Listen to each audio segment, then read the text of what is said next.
And there is the next area of marketing. Businesses, one of the things that many businesses have tried to do is to appeal to the green environment, to the green customer, to the customer who's environmentally sensitive. And that's been there. Now, most of the under marketing, you can see that most of the businesses have not changed what they have done. They believe that word of mouth is their best marketing tool, and they basically have not changed too much. Now, they have moved to online advertising, and they are represented, or almost half of them are represented on a social media site. This is, again, a reflection of modern times and the predilection of most people to use the computer and to use their cell phones and the rest of it to go to these sites, and they seem to be a good way for people to attract business. In general, before I give you a chance to ask questions, the most important thing for most small businesses is, are you ready to move forward? Are you ready to take a chance on the recovery? The evidence is there. There is some danger. This situation in Europe is unsettling. There are some people who will say, okay, the situation in Europe, since much of our growth has been export driven, the situation in Europe driving down the value of the euro has driven up, and the pound has driven up the value of the dollar, and that makes our exports more expensive, and that could hurt that part of the growth. And there are some people who think that if there's financial disruption, that because the world is so linked internationally, that will cause financial disruption here. But for most people who are responding to this survey, they're not involved in those. They're not involved that much in export-driven trade, and they're not involved in dealing with most of the big bank financial centers. They're going to be involved in dealing with their local banks, and the local banks should not be disrupted by any financial crisis taking place in Europe. It shouldn't spread to the United States. The contagion effect seems to be much less. The spread on loans versus government loans is only a quarter of what it was back during the September 2008 crisis. So that should not cause that much disruption in the United States. Most of the businesses that we're talking about do not depend upon exports. Most of the businesses that we're talking about depend upon getting increased consumer sales, and they depend upon getting financing for the expansion that they need to do to meet those increased sales. All of those things are positive, and in New Hampshire, they should be fine. It doesn't mean that there's no danger.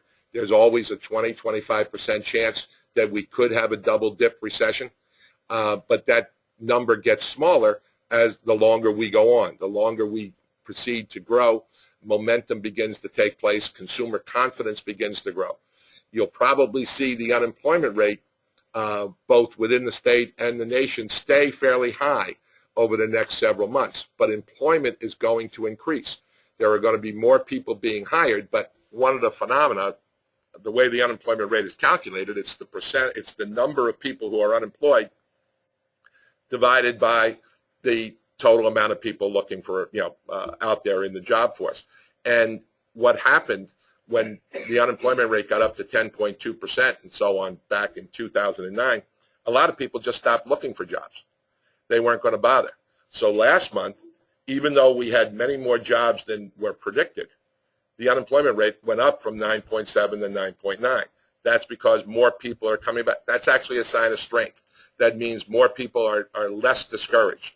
They're more optimistic about the future, and that should continue. And since the unemployment rate went down last month in New Hampshire, despite this increase in the number of people looking for work, that again is a good sign for New Hampshire, that there is some strength. And again, as more people get jobs, they become more confident. As housing prices stop going down, people become more confident. All of these things are positive, and all of these things pose good ideas for the future, as well as the ability of banks, of these businesses, to get credit through their banks, because as their profit and loss statements improve, as their sales improve, as their revenue improves, they will be able to use those as evidence to get the credit that they need to expand. Thank you. Do you have any questions? Thank you, Professor Rumps. Let's see, we do have a question. Now Okay. That's visible to all the people. Oh, we should read it. Do you think that we will continue to be safe from the national drop, or do you think we haven't felt the pain yet? I think I said I covered that, but I'll go back over it. The national drop should be pretty much over. The recession started in December of 2007. Now the group, there's a small group out of Cambridge, Massachusetts called the National Bureau of Economic Research, and they are the people who will determine when the recession ends. They haven't said the recession ended. They're going to meet again next month.